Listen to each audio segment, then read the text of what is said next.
Hello,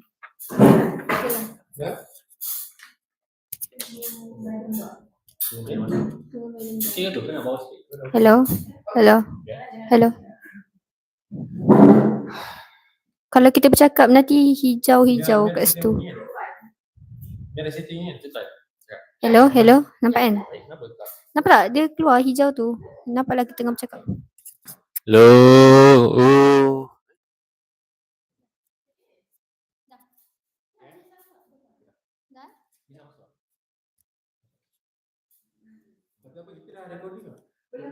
Belum lagi eh? Ni tu.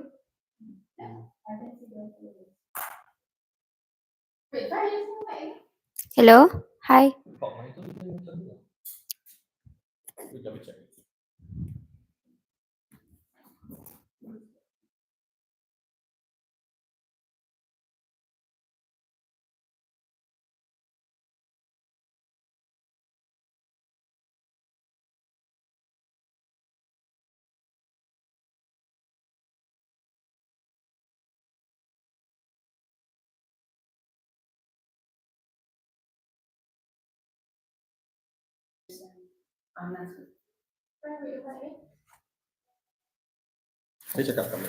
Hello, hi. Excuse me. Hello, hi. Ada. Hi. Okay. Hello.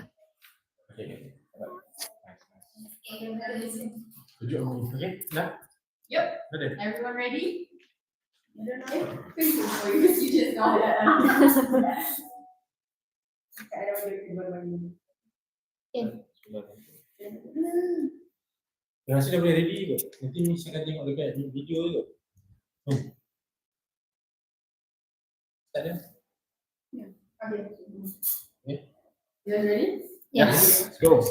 Alright. Hi everyone and welcome to Beauty Standards and Body Image in this filtered era. It is a podcast where we explore how the rise of social media and digital filters has reshaped our ideas of beauty and self-image. So, I'm your host, Mia Hannah, and today I'm joined by 4 amazing guests who bring each a unique perspective to today's conversation. Let's welcome. Hi, I'm Attila and I'm a journalist. And hi everyone, my name is Aidan. So I'm as a psychology student. Hi everyone. My name is Shafini and I'm the beauty analyst. Hi everyone, my name is Ana Saiman and I'm a social media influencer. It's great to have all of you today. So, today we're diving into a topic that almost everyone can relate to. Beauty standards in filtered era. So right now we're surrounded by filters, editing apps, and highlight reels on social media. But what does that have to do with how we see ourselves? So let's move to our segment 1, the rise of the filtered era. Let's start with you, Attila. As a journalist, you researched how the beauty industry has changed over the past decade. So what stands out to you the most about the filtered era? Well, yeah, one of the biggest shifts I've noticed is how accessible filters and editing tools has become. 10 years ago, editing was something only magazine or professionals did. Now, anyone can do it on their phone in seconds. Apps like Facetune, Snapchat, and Instagram have normalized changing our appearance, smoothing skin, whitening teeth, and reshaping noses. Well, it's so true though. It feels like it's so normal now. Exactly. What's worrying is that many young people can't recognize unfiltered images anymore. According to a 2024 study by Dove Self-Esteem Project, nearly 18% of teenage girls report editing their photos before posting them. It has become second nature. 80%. Well, that's a huge percentage. Yes, it is.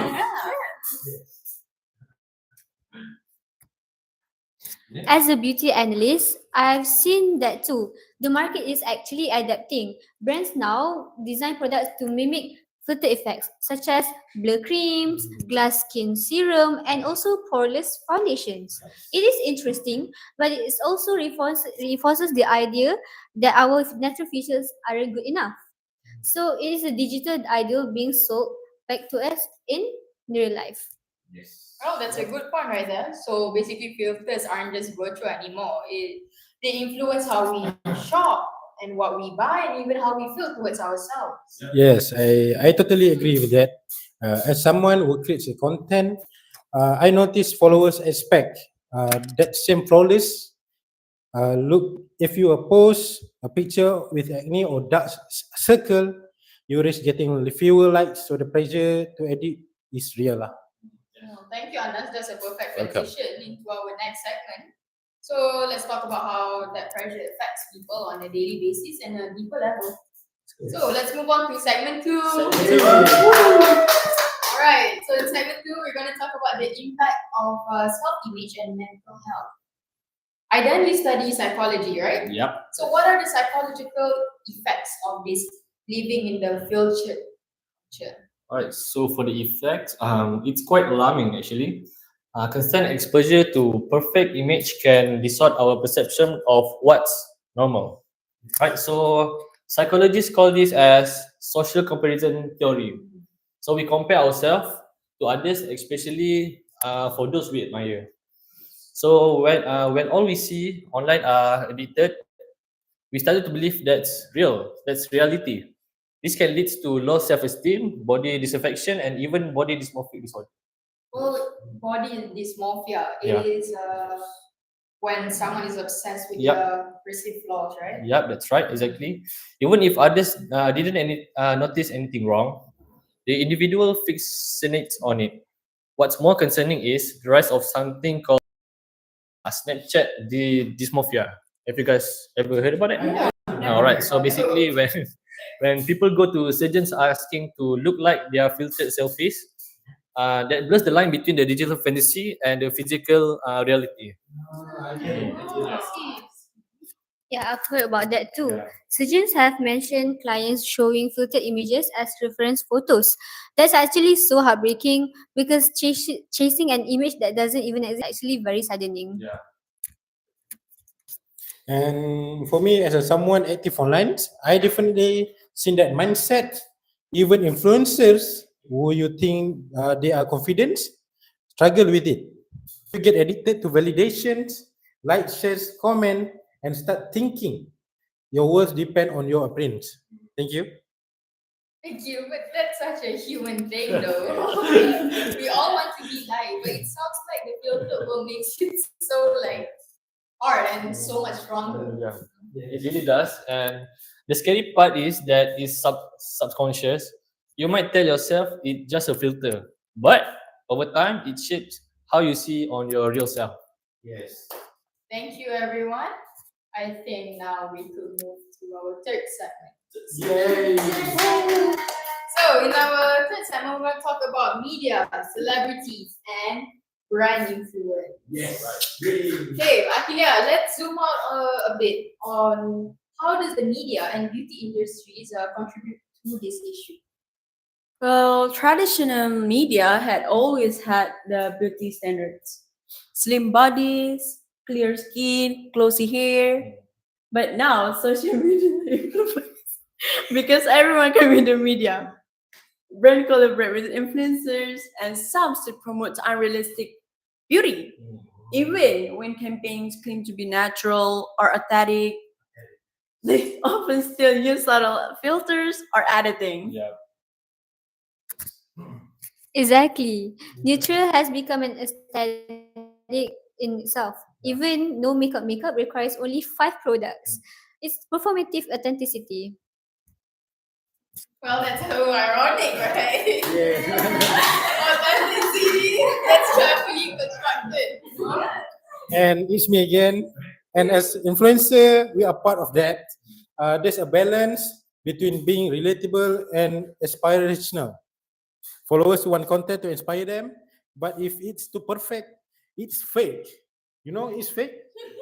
If it's too raw, it might not get engagement. It's a constant tightrope. I really agree, but that sounds really exhausting. It's almost like you managing two identities at the same time. Yes. Like the first one is your real self, and the second one is your real your online persona. Yes. Yeah. And you get it. Yeah. Exactly.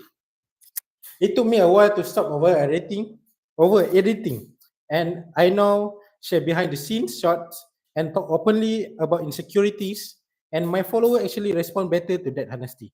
Thank you. Thank you, Anas. That's really encouraging. Do you Yes. guys agree? Yeah. Welcome. Well, maybe Really people, encouraging. people are ready to see more realness online. Yes. Okay, sounds good on segment 3. We can now move forward to segment Yay!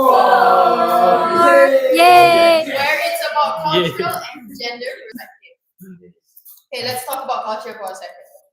Shafinia, how do beauty standards differ across countries, cultures, and how has how does the internet be affected by that? That's actually a great question. Every culture has its own beauty, but globalization and social media have merged many of them in one universal ideal, which is light skin, slim figure, and also symmetrical features.